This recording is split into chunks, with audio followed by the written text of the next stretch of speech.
coup, ma sœur faisait du judo et je voulais surtout pas faire comme elle. Alors ce titre s'est imposé. Et là, je suis intervenue dans des clubs parce qu'ils ont commandé des livres et on a besoin d'une dose de confiance. Ouais. Et c'est vrai que ça fait du bien quand on sait que ça plaît, que les enfants ils ont envie de lire. Ça ne rendait rien. D'accord. Pas du tout. Et ça, tu ne le savais pas. Ben non. Je te l'apprends. Voilà. Voilà. Ok. Ici, je donne la voix à celles et ceux qui font vivre les arts martiaux au quotidien. Sans ces fourmis ouvrières, pas de club, pas de fédération. Leur parcours, leur passion, leur vision, c'est ce que je te propose de découvrir ici avec Imagine Arts. Aujourd'hui, mon invitée est une femme de cœur, de passion et de transmission. Karatéka, maman, enseignante et autrice. Dans son roman « L'appel du karaté », elle raconte le chemin d'un jeune garçon qui va peu à peu se transformer grâce à la pratique. Mais derrière la fiction, il y a un vécu. Celui d'une pratiquante qui a retrouvé le tatami à 43 ans. Celui d'une enseignante attentive au bien-être de ses élèves. Et celui d'une mère qui voit sa fille s'épanouir à travers les arts martiaux. Anne-Laure Massinon, c'est une voix authentique, une passionnée qui croit en la force des valeurs martiales et en la magie des petits gestes. Aujourd'hui, on parle d'écriture, de confiance, de pédagogie et bien sûr de karaté. Si toi aussi tu veux nourrir ta pratique au quotidien, retrouver du sens, des idées, des outils pour progresser et transmettre, je t'invite à découvrir le club vidéo de karaté sur Imagine Arts Digital. Bienvenue dans La Parole aux pratiquants. Merci Anne-Laure de me rejoindre ici aujourd'hui pour La Parole aux pratiquants. Donc ça me fait super plaisir de t'avoir aujourd'hui. Merci de m'accueillir. Ouais, ça fait grand plaisir. Et donc comme d'habitude, j'accueille des pratiquants, des pratiquantes. Et aujourd'hui, Anne-Laure va nous parler de son passé, de son actualité en tant que pratiquante, en tant qu'auteur d'un livre, un roman sur les arts martiaux, le karaté exactement, l'appel du karaté. Mais avant de parler du livre, parle-nous un petit peu de toi. Comment t'es arrivé sur le tatami? Est-ce que tu te rappelles la première fois où tu es arrivé sur un tatami? J'avais 15 ans. 15 ans. 15 ans, il fallait que j'aille au lycée, c'était un peu loin, et j'avais besoin d'avoir confiance en moi. Ouais. Et du coup, ma sœur faisait du judo, et je voulais surtout pas faire comme elle. Donc, je suis allée dans l'autre section qui ouvrait, et on a commencé un tout petit club, et je suis restée 5 ans. Pourquoi les arts martiaux? Tu aurais très bien pu faire autre chose. Sans doute pour savoir me défendre. D'accord. Ou en tout cas, avoir cette sensation de pouvoir se défendre. Et il m'a fallu à peu près 5 ans où je me suis dit que je pourrais un peu me débrouiller, pas énormément, mais un peu. Est-ce que tu penses que ça a joué sur ta confiance en soi Au bout de 5 ans, je me sentais plus solide. Ouais. Donc voilà. Quand tu te revois par rapport à comment tu as commencé et comment tu es maintenant, est-ce que ça t'a aidé dans ton parcours? Ne pas forcément se laisser faire et avoir une négociation justement pour pas arriver aux mains. Ouais. Donc voilà. Et ma fille qui pratique le karaté, j'ai vu énormément de changements en elle grâce au karaté. D'accord. Sur la confiance en elle, sa façon de se positionner, le bonheur qu'elle avait de le pratiquer. Ok, donc ça c'est une bonne chose. Donc c'est en tant que pratiquante, en tant que maman. Et à côté de ça, tu es maintenant enseignante. Oui. Donc, depuis 20 ans. Alors, enseignante, mais pas d'arts martiaux. Non.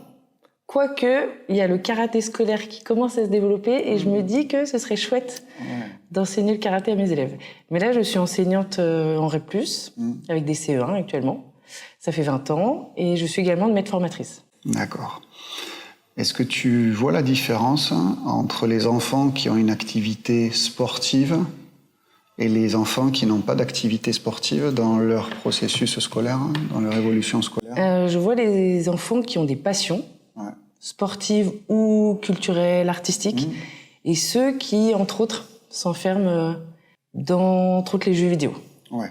Voilà. Et là, nous, ça fait au moins une fois par an, j'ai 1 ou 2 élèves qui sont en décrochage, et entre autres en communication avec les autres, et où il y a de la violence, un renfermement.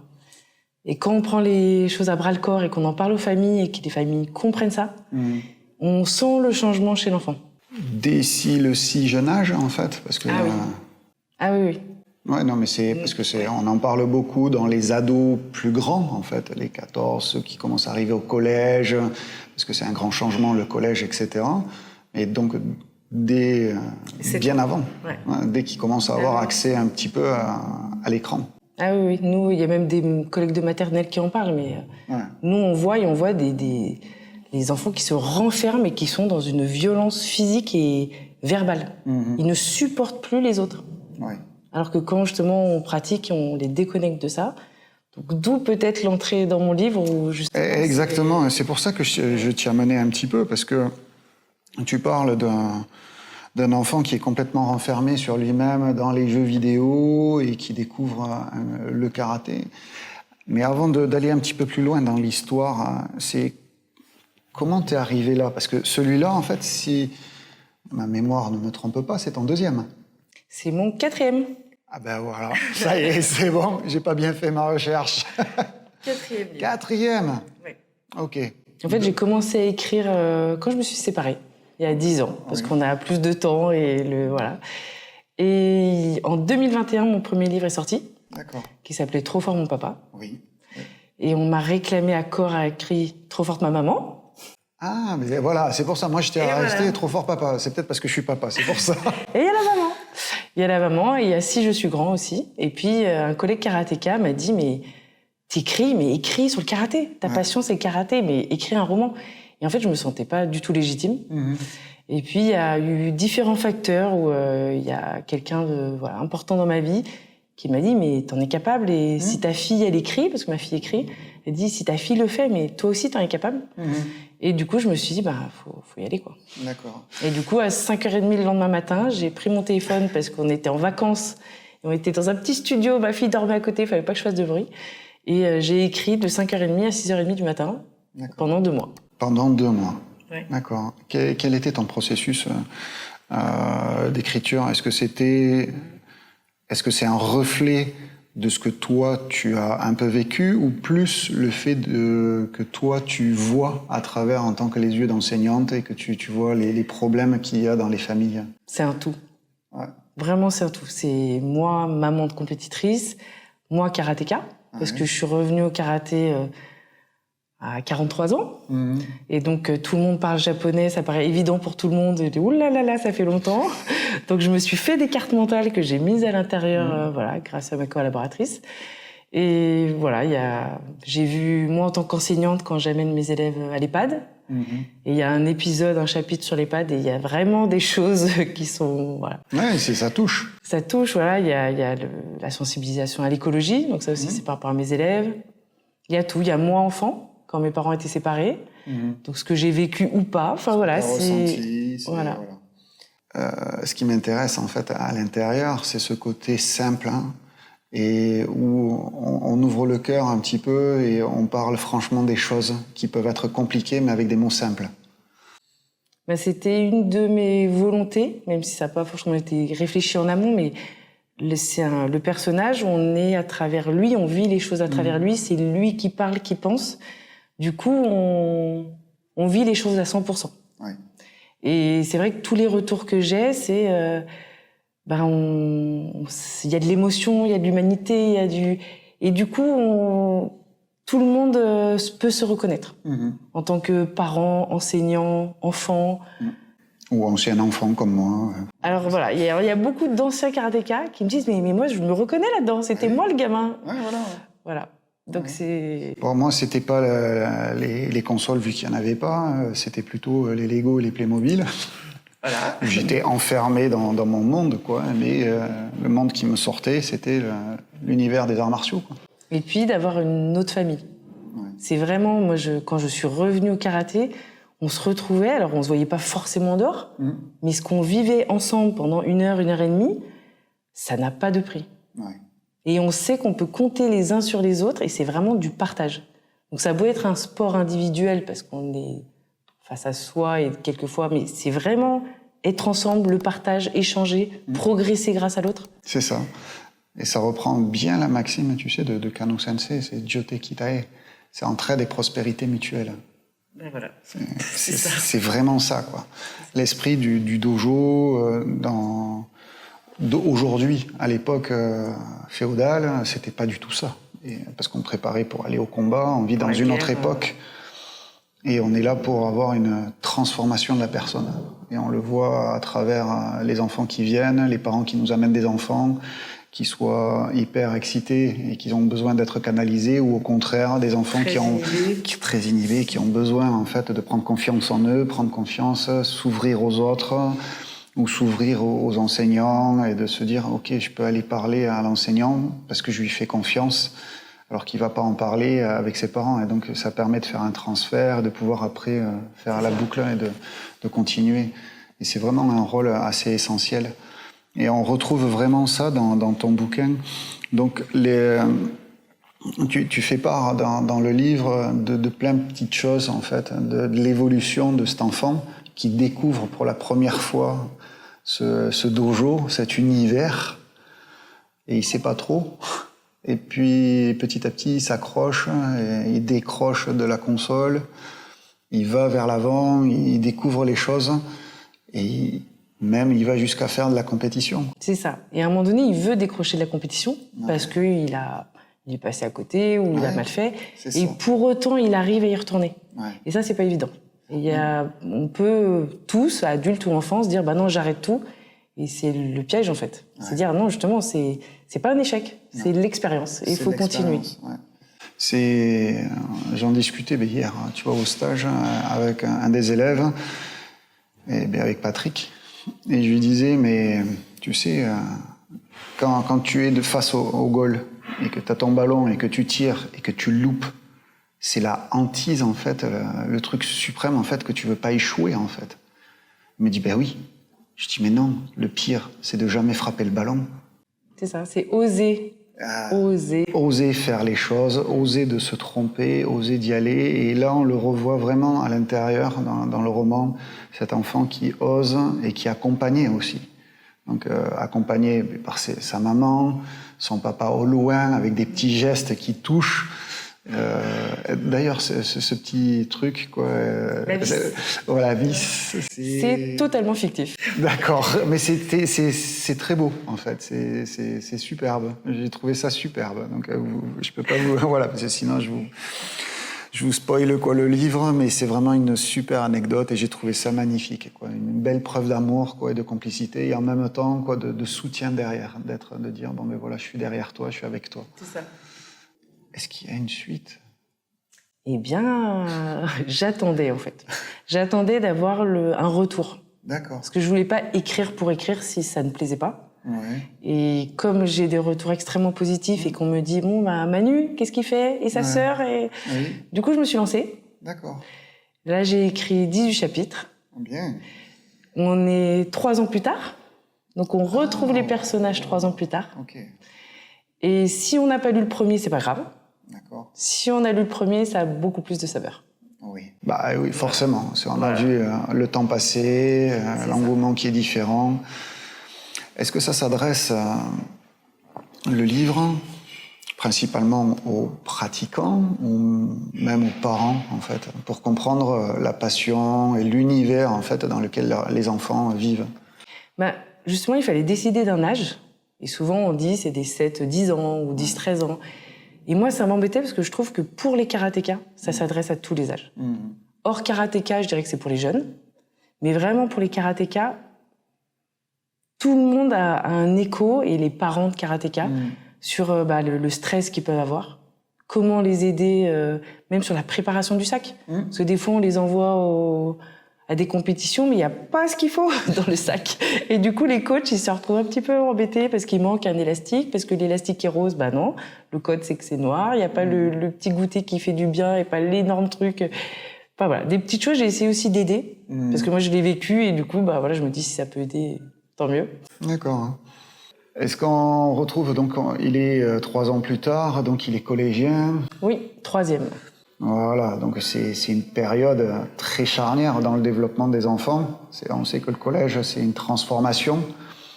Et en même temps, ça fait 3 ans qu'il pratique le karaté et qu'il a dû le transformer. Donc, est-ce que ça va dans le bon sens ? Est-ce qu'il y a du doute ? Est-ce qu'il y a... Il est plus ancré. Il est plus ancré. Plus ancré et voilà, il y a aussi quelque chose par rapport à sa famille, donc je peux pas trop le dire. Ah non, voilà, c'est ça. Mais du coup, montrer que le karaté, tout le monde le pratique à sa façon. Il n'y a pas une façon de le pratiquer, on est tous différents. Et en fonction de notre tempérament, on le voit lors des stages, on a tous des tempéraments différents, on aborde le karaté différemment. Et pour autant, tout le monde s'y retrouve. Ouais. Tu penses que les arts martiaux pourraient aider les enfants, même si c'est pas leur choix en fait de pratiquer cette discipline? Ce qu'il y a, c'est que nous, on leur demande pas leur avis quand il faut travailler la conjugaison, les maths, le rugby, le badminton. Et du coup, on leur fait. Donc là, je trouverais ça vraiment intéressant que l'école, on puisse les ouvrir à ça, au respect, aux valeurs, au code. Parce que justement, dans le livre, j'ai essayé beaucoup de mettre aussi en valeur les valeurs. Oui. Et donner aussi un apport culturel et historique. Parce que souvent, les pratiquants avec des ceintures de couleur, mais même des ceintures noires, ne connaissent pas le nom du fondateur. Oui, l'histoire. L'histoire, alors là, moi, c'est des petits éléments anecdotiques, c'est pour donner envie d'aller lire le livre. Mais je me dis aussi les faire grandir et les attiser un peu leur curiosité. Oui, voilà. C'est d'une certaine façon, implicitement, quoi, tu leur donnes... Voilà. Par petites gouttes. Oui, mais parle de quoi, là? Et peut-être que voilà, ça donne envie. Et la petite anecdote, c'est que le nom du fondateur est un peu compliqué quand on n'a pas l'habitude, et qu'il n'y en a pas beaucoup forcément qui le savent. Et sauf que maintenant, avec le livre, il y en a, oui, mais le fondateur, Gishin Funakoshi, alors qu'en fait, les gens ne le savaient pas avant. Ouais. Et ça fait plaisir. Ouais. Et là, je suis intervenue dans des clubs, parce qu'ils ont commandé des livres, et c'était le cadeau, ou alors c'est eux qui participaient, enfin, il y a plein de façons. Et j'ai eu un échange avec les jeunes, et qui m'ont posé des questions, j'aurais fait de la lecture. Enfin, c'était un moment magique. D'accord. Est-ce que ça t'arrive souvent de faire ça depuis que tu l'as lancé? Parce que il est sorti quand? Mars. En mars. Donc c'est quand même assez récent. On est en juillet, début juillet. Donc depuis déjà, en fait, t'as fait des interventions dans des clubs. Là, il y a 2 clubs qui m'ont demandé. Ouais. Et puis, il y aurait un match retour aussi. Alors, il y en a un autre qui aimerait à la rentrée. Et il y en a qui disaient, ce serait bien aussi qu'on se revoie une fois que le livre a été lu. Ouais. Et que justement, ils aient des questions. Ouais. Et comment, et pourquoi, et est-ce que c'est ta vie et voilà. C'est un retour d'information pour toi, dans le sens où ça te permet de revoir ta copie avant que l'autre sorte?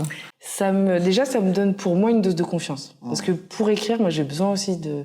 C'est pas facile d'écrire, parce qu'on se met à nu, et, enfin, comme tous les projets. Tous les projets, il faut oser. Et on a besoin d'une dose de confiance. Ouais. Et c'est vrai que ça fait du bien quand on sait que ça plaît, que les enfants, ils ont envie de lire.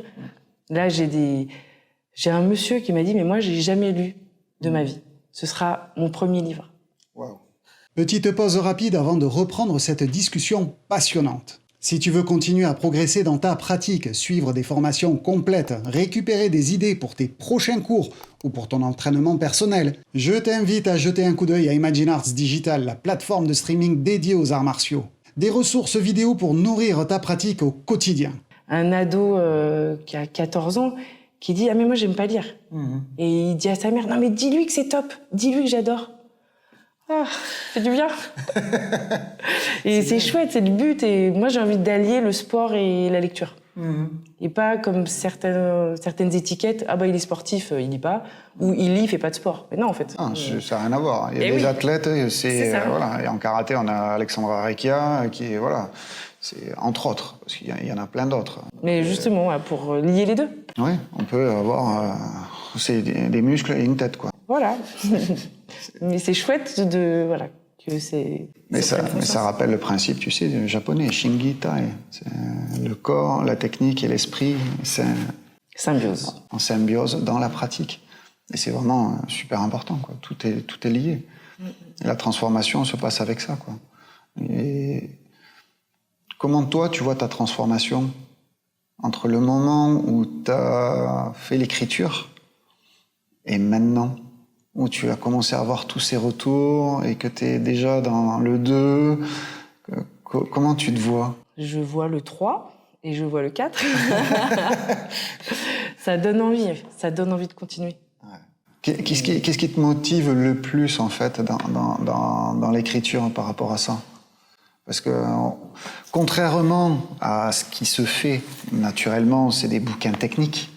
D'accord, le karaté pédagogique. Après, tu as quelques biographies de certains maîtres, mais ça va vite. Une fois que tu les as lus, il n'y en a pas 150.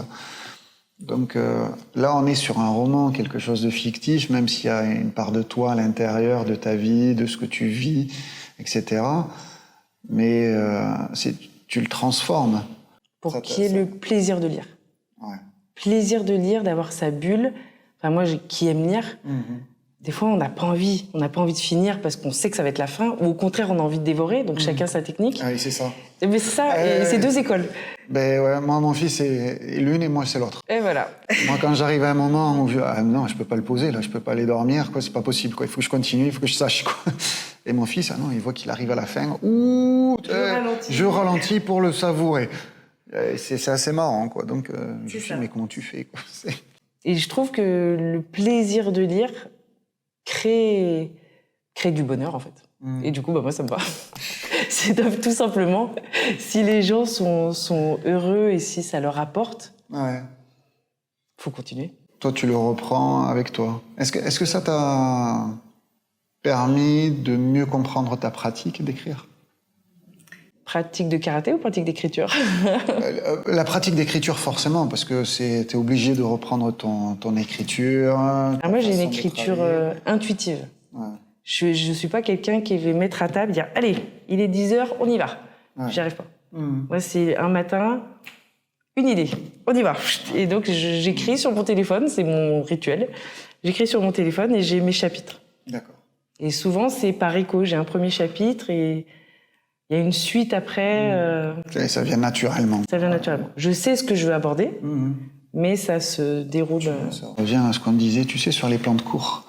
Exactement. J'ai mon début, j'ai ma fin, et après, je brode. C'est ça. Tu sais, tu pars d'un point à un autre, c'est exactement la même chose de ce qu'on discutait. C'est ça. Alors que et tu sais par quoi tu... Oui. Et tu n'y arrives pas encore. Et tu sais par quoi tu veux aller. Moi, je sais toujours, dans ce livre, j'ai abordé des thèmes. La séparation, le harcèlement. Dans l'autre, il y aura... Alors, c'est en filigrane que je l'aborde. C'est pas une thèse que je fais, c'est vraiment des petites choses pour échanger. Il y aura Alzheimer. D'accord. Il y aura l'alcoolisme, il y aura les agressions qui malheureusement arrivent. Voilà, mais des petites choses pour non anxiogènes, mais on les aborde et on en parle parce que c'est la vie qu'on a tous et qui arrive. Ça en parle, mais de façon, comme tu dis, c'est pas anxiogène. On sent et on sait que c'est présent, mais on sent pas que ça le ternit. Au contraire, c'est une épreuve et ça le transforme parce qu'il est accompagné, parce qu'il y a une réflexion.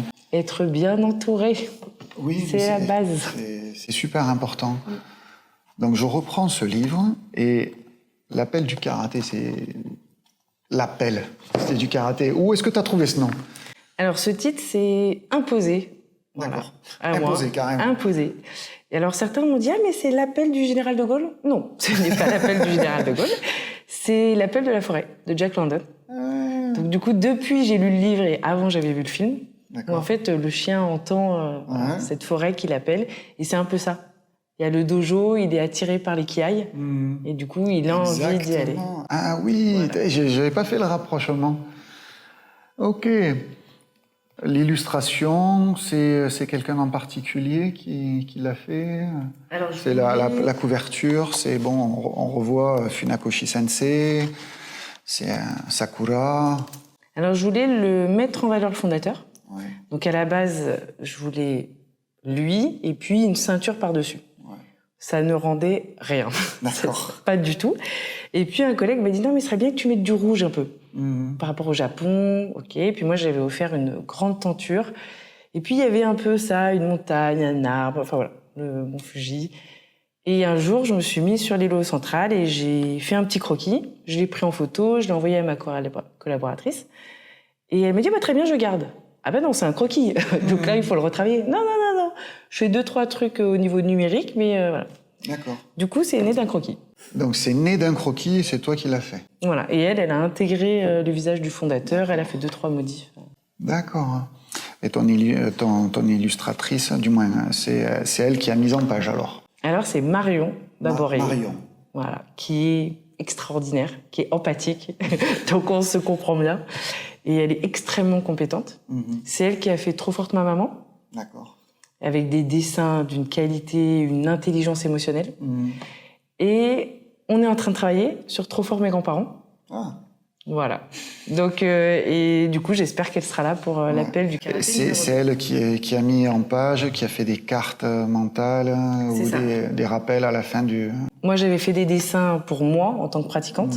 Et du coup, je lui ai demandé si elle pouvait le numériser. Et elle a tout dessiné. Et puis elle a... D'accord. Ça me fait penser, est-ce que quand tu as fait des recherches, tu as découvert des trucs que tu savais pas? Ah bah tout. Que Gichin Funakoshi faisait une certaine taille, que je ne vais pas dire, puisqu'il est dans le livre. Exactement. Et c'est vrai que c'est intéressant. Voilà, et la place des femmes. Donc ça, je vais en parler dans le numéro 2. D'accord. Parce que j'avais fait un peu l'impasse, je ne pouvais pas tout dire. Donc voilà. Et puis alors j'ai fait une recherche par rapport à la carte mentale. C'était sur le Gonosen, Tainosen. C'était 1 heure avant la mise en ligne. Et mon collègue karatéka me dit « Non, mais t'es sûr, comment tu le mets, comment tu veux mettre ?» Et du coup, je suis allée sur un lien à toi où tu expliquais ça. Et du coup, j'ai dit « Très bien !» Et du coup, on a fait un dessin par rapport à tes explications. D'accord. Et ça, tu ne le savais pas. Ben non. Je te l'apprends, voilà. Voilà, ok. Je me disais, c'était bien. Hein. C'était bien, et ben voilà. Écoute, moi non plus, j'ai bien compris du coup, donc c'est bien. Donc toi, ta suite dans ta pratique? Dans ma pratique, malheureusement, j'ai dû faire une pause. Liée au tatami, puisque j'ai une blessure, ligaments croisés. L'opération a été top. La rééducation a été très compliquée et encore très compliquée. Donc j'espère que je vais retrouver le chemin du tatami, mais je ne sais pas encore. Oui, mais dans mon idéal, si j'y arrive, et j'espère que je vais y arriver, ce serait passer mon 2e dan, mon DIF. J'aimerais bien après être dans le karaté santé, para-karaté. D'accord. Faire le karaté scolaire, voilà, faire profiter aussi dans mon école. Pas mal. Et voilà. Mais ça, c'est si j'arrive à... Pourquoi le karaté santé? Pour t'adresser à un autre public? Alors, peut-être que c'est une déformation professionnelle parce que je fais de la différenciation, déjà en permanence. Et je trouverais ça chouette que des personnes de plus de 60, 65, 70, et que j'arrive à leur apporter ça. Et qu'ils s'épanouissent, grandissent. Voilà, si voilà. Je pense à ma maman, à mon papa. Enfin, ça me ferait plaisir d'avoir des gens et que la vie, il y a encore d'autres choses.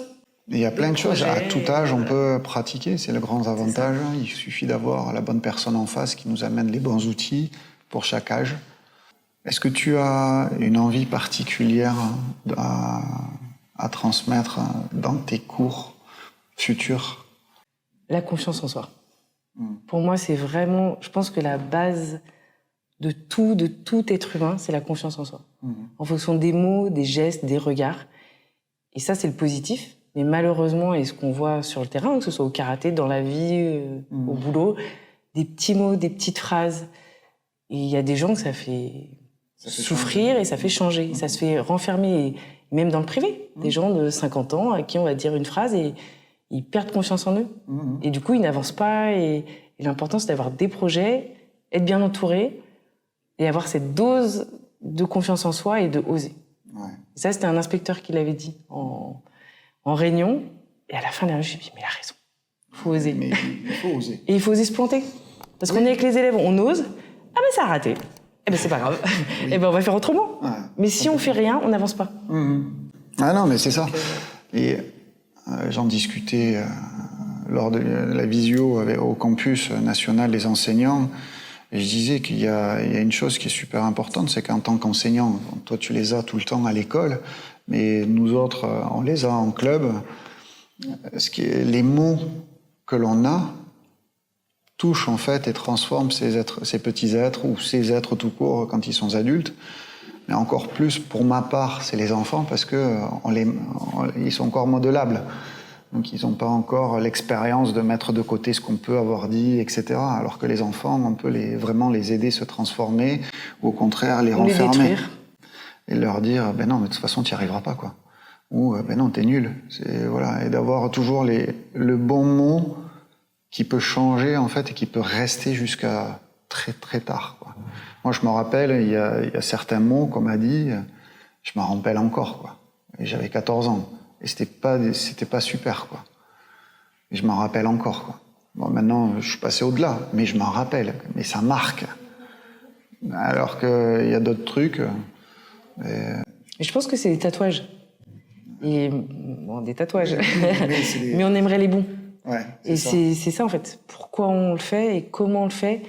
Faut essayer. Alors ça veut pas dire que des fois on n'a pas le mot qui peut blesser. On essaye. Mais en tout cas, c'est. Je me souviens d'une petite fille que j'avais qui était un petit oiseau tombé du nid. Vraiment. Et alors énormément de difficultés et elle faisait rien. Et à la fin de l'année, elle avait déployé ses ailes. Alors c'était toujours difficile l'école. Mais au moins, maîtresse, je vais t'aider. Elle courait, elle dansait, elle. Et pour moi, j'avais déjà gagné là-dessus en fait. Ah, tu l'avais un peu libéré, quoi. Ça. Tu lui avais donné la capacité de se libérer. Et tu vois, c'est pour ça que je reviens sur donner confiance. Et tu as dû lire Pépin, Charles Pépin, tu sais, sur la confiance. Hein. C'est un philosophe et qui parle de la confiance. Et il dit un truc vraiment splendide, c'est que pour donner la confiance à quelqu'un, il faut lui accorder ta confiance. Donc ça veut dire qu'il faut que tu lui donnes un projet et que c'est à lui de le résoudre pour qu'il prenne sa confiance en lui. C'est pas quelque chose que tu vas prendre et que tu vas lui donner à quelqu'un. Donc tu vas le mettre en situation pour qu'il puisse développer en fait sa propre confiance. Mais c'est toi qui es auteur en fait de cette situation-là. C'est comme ça qu'on te donne la confiance. Donc les mots, les relations, les situations que tu vas créer, et c'est ça en fait qui va tout changer, quoi. Donc toujours avoir... Et je trouvais ces mots très justes en fait. Parce que souvent on dit oui, prends confiance, ouais, ben c'est bien gentil, quoi, prends confiance, mais si on te fait jamais confiance, ou que tu fais pas confiance en tes enfants, comment veux-tu qu'ils prennent confiance en eux si tu leur fais pas confiance? C'est la fierté. S'ils sont fiers d'eux, c'est un engrenage et c'est un cercle vertueux. C'est ça, et donc de donner confiance, et on le retrouve vraiment beaucoup dans le livre, entre la maman qui est très présente, l'entraîneur, le sensei qui est derrière, qui a les bons petits mots pour faire passer les caps, ou de mettre en avant à un moment donné et de le féliciter alors que pour lui il pensait que c'était un échec. Et donc il sait mettre en valeur en fait les choses pour que l'enfant, la personne, parce qu'on pourrait le transposer à un autre moment de la vie, et ces mots-là transforment, on change une situation et on la renverse. Et je trouvais ça superbe. Merci. Ben voilà. Mais c'est vrai que souvent, on me dit, ton livre, dans ce monde actuel qui est pas facile, alors à chaque génération, il y a des difficultés, ton livre fait du bien. Bon, bah ça fait du bien. Mais c'est très bien parce que c'est pas moralisateur. Parce que de temps en temps, on peut tomber sur... je suis tombé sur des livres sur d'autres sports, mais qui sont plus moralisateurs. Alors, vous devez faire ceci, faire cela. Voilà, on sent en fait le besoin de donner quelque chose, mais on te le met dans la bouche, quoi. Alors que là, non, c'est léger. Ça partage, ça donne des choses, et puis c'est un choix qui va se faire automatiquement par les personnages. Et on sent bien que c'est des choix qui sont dirigés par de l'empathie. Oui. Voilà. En un mot, comment tu te définis? Empathique. En un mot, qu'est-ce que tu ne veux pas? Ne plus avoir de projet. Moi, j'ai besoin de projet, c'est ce qui me fait avancer. Et le jour où j'ai un creux de projet, panique. Et j'ai besoin, voilà. Mis à part le livre, prochain projet? Prochain projet, revenir sur les tatamis, remettre un kimono, retrouver la technique pour remettre la ceinture, parce que ça, j'en ai parlé dans le livre. Et je l'ai vraiment vécu. Je vais chercher des vidéos, je ne sais plus faire. Donc voilà. Non, essayer de retrouver ça, refaire du volley, parce que je fais du volley à côté. D'accord. Donc, et donc avec le genou aussi, ça bloque. Il y a du pivot, donc c'est toujours pas possible. Donc revenir en tant que sportive. Ouais. Retrouver un équilibre tête-corps. Exactement. Ouais. En tout cas, merci beaucoup pour ce partage. Merci à toi. Avec grand plaisir. Eh bien, on se retrouve prochainement dans une nouvelle parole aux pratiquants. C'est la parole aux pratiquants. Comme vous avez pu voir, c'est pas une experte. C'est un partage tout simplement, et ça me fait plaisir en fait de partager la parole à des gens qui s'investissent dans des projets, et c'est vraiment des pratiquants. Donc, continuez à pratiquer avec cœur, avec envie, et partagez surtout avec votre cœur. Merci beaucoup. Si cette rencontre t'a inspiré, pense à laisser un commentaire et à la partager autour de toi. Et si tu veux continuer à progresser en dehors de ton dojo et récupérer plein de vidéos pédagogiques, retrouve-moi sur imaginearts.digital. Parce qu'un bon enseignant continue toujours d'apprendre.